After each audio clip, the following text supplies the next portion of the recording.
Welcome to This Day and Everything Cool for April 17th. On this day in 1937, not one, but two iconic cartoon characters made their debut. Daffy Duck and the bumbling hunter Elmer J. Fudd appeared for the first time in the Warner Brothers cartoon Porky's Duck Hunt. Porky had made his debut 2 years earlier and was actually the first big Warner Brothers cartoon character, and with the introduction of Daffy and Elmer, the animation team grew their roster. Daffy and Elmer were popular with audiences, but as you can see, they looked very different from what they look like today, and it wasn't until the 1940s that they evolved into their more recognizable selves. It also wasn't until the 1940s that the world saw the introduction of the most memorable Warner Brothers character, Bugs Bunny. His first cartoon didn't premiere until 1940. What's up, Doc?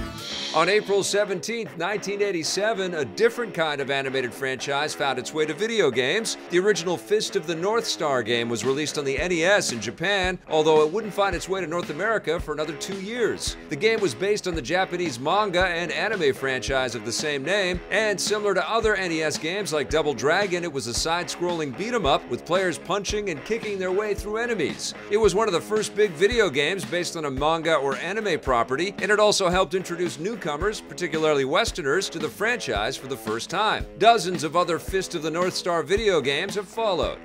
April 17, 2011 saw television audiences venture to Westeros for the very first time. The first episode of the fantasy series Game of Thrones premiered on HBO, introducing viewers to all the characters and places that have since become household names. Based on the fantasy books by author George R.R. Martin, several adaptation attempts had already been made, with HBO picking up the rights in 2007. The show spent years in development and had some major stumbles along the way, and HBO even reshot the pilot episode a second time, recasting many of the parts at the last minute. It paid off, and the first episode was a hit, drawing 2.2 million viewers in its initial airing, and it only built on that audience going forward. Today, Game of Thrones has become one of the most successful and iconic television shows of all time, defining a new era of fantasy television that saw a stronger emphasis on realistic stories, characters, and production design. It's scheduled to end with Season 8 in 2019.